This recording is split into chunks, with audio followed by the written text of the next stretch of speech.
پاکستان میں سیلاب سے متاثرہ علاقوں میں 40,000 بچوں کی پیدائش متوقع ہے۔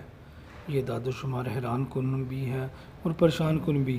ایک ایسا ملک جو سیلاب کی زد میں ہے اور سخت ترین مالی مشکلات کا شکار ہے، اس ملک کے سیلاب زدگان خواتین کے ہاں بچوں کی پیدائش جو 4 کلومیٹر سیلابی پانی سے گزر کے ہسپتالوں تک پہنچتی ہے، ایک بڑے انسانی المیہ کی طرف اشارہ کر رہی ہے۔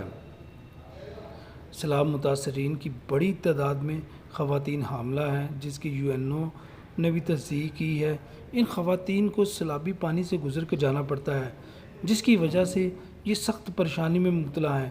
اکثر خواتین کے خاوند، ان کے دیکھ بھال کرنے والے ان کے ساتھ بھی نہیں ہیں، مختلف شہروں میں روزگار کی تلاش میں گئے ہوئے ہیں۔